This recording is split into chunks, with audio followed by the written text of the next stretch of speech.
First time in a long time, but back like I never left. Taking each day as it comes, you know me, I don't read ahead. Watch me burn down everything, BDE on the TV set. When I'm in control on the road, you could never really know what's up next.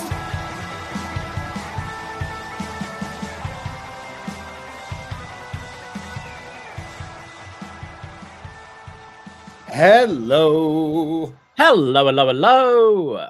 Braden Herrington here with Davie Portman for Up Next. You found us in whatever podcast app you are using, postwrestling.com, and of course, we are live on youtube.com/postwrestling. Hello, postmarks. How we doing? Hello, postmarks. More importantly, hello, NXT friends. Friends. We are here today to talk about some NXT, and we're going to be doing that. It's Tuesday, January 21st. Hello. What else would you rather be doing on a cold Tuesday than hanging out with you? Maybe it's warm where you are. I'm just speaking for us here up in Canada because I'm talking to my co-host who is also a Canadian citizen. Yeah. Wow. As of this morning, as of about 9 a.m., Pacific time. Is that what I'm on right now? I'm on the West Coast at the moment. But right. Yes, I became a Canadian citizen and just in time for the big trade war with the US. So I can't wait. Yeah, maybe you'll become a U.S. citizen sooner than you thought ever in your life. So now what? You're dual? You're two citizens? Yeah. Wow. So you can vote here now? Yeah, I've got to register. I'll be getting a passport in a couple of weeks. Wow. But exciting stuff. You'll be able to vote here, but it probably won't matter. I can do everything you can do now. Wow, look at you. Better. Wow, look at you. You're a Canadian now. I am Canadian. What did they run for office and everything? Yeah. Oh my God, please don't. What did you do to celebrate today? Did you eat poutine? Did you shovel some snow? What? So I'm staying in a place called Kamloops, which is in British Columbia. Very Canadian place, yes. So so we actually got a hotel last night to stay a bit more downtown because we were going to go for some drinks and things. And like it's not as easy. Like Uber isn't here, so if you're going out for drinks, it's like a little trickier getting back. So stayed in a nice hotel, and so took my citizenship oath in the hotel this morning. I went to Dollarama. I pinned up a Canadian flag behind me. So I'm, very early in the morning because it started at 7:15. I'm just in a random hotel room singing the national anthem with a bunch of strangers and pledging allegiance to King Charles. And then we just kind of walked around downtown a bit, had some coffee. We went for ramen this afternoon, which was nice. Very Canadian. We've been making cheese. Also very Canadian. I don't know. We're working on our second wheel of cheese. We made I got a cheddar cheese making kit. Wow. So we made some cheddar with some jalapenos and some whiskey, some Canadian whiskey in that. It took about 3 days to be ready, and then we started another one with goat cheese today. I'm looking forward to going back home so I can just age one because they give you like a wax seal. So I'll then store it for 3 years. So have some proper extra mature, strong cheddar in a couple of years, which would be pretty fun. But yes, I've been doing that. And obviously it's kind of different watching NXT at 5 p.m. rather than 8 p.m. So that's kind of nice. So not sure what the plan is afterwards. I'm sure we'll grab some food or whatever, but